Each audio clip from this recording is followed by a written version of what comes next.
ഇവർക്കും ക്രിസ്തുനാമത്തിന് സ്നേഹവന്ദനം. പ്രിയരെ, നാം നിശ്ചയിക്കുന്നത് യെശയ്യാപ്രവാചകന്റെ പുസ്തകം 41-ാം 13-ാം വാക്യമാണ്.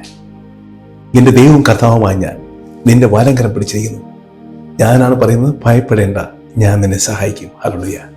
പ്രിയമുള്ളവരെ, വളരെ പ്രത്യാശയും സന്തോഷവും സമാധാനം നൽകുന്ന വലിയൊരു ആനന്ദം നൽകുന്ന ഒരു വചനമാണ്. എങ്ങനെ? ഹല്ലേലൂയ. അവിടെ നമ്മൾ പറയുകയാണ്, നീ ഭയപ്പെടേണ്ട, നിന്റെ വലങ്കരം ഞാൻ പിടിച്ചിരിക്കുകയാണ്. ഞാനാണ് പറയുന്നത്, ഞാൻ നിന്നെ സഹായിക്കും. ഹല്ലേലൂയ.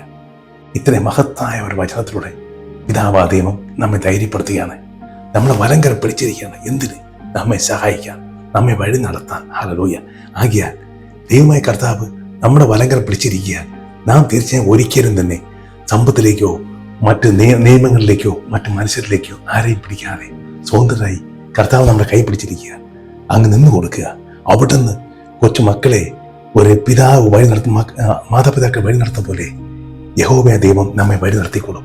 അവിടെ നമുക്ക് വേണ്ടതെല്ലാം നൽകി നമ്മെ സുരക്ഷിതമായ സ്ഥലത്ത് എത്തിക്കും. ഹല്ലേലൂയ. അവിടെ നമ്മളെ സഹായിക്കാൻ തന്നെ ചെയ്യും. നമ്മുടെ ജീവിതത്തിൽ എന്തൊക്കെ പ്രശ്നങ്ങൾ വന്നാലും അവിടെ നമ്മുടെ കൈ പിടിച്ചിരിക്കുക. നാം ഭയപ്പെടേണ്ട ഒരു ആവശ്യമില്ല.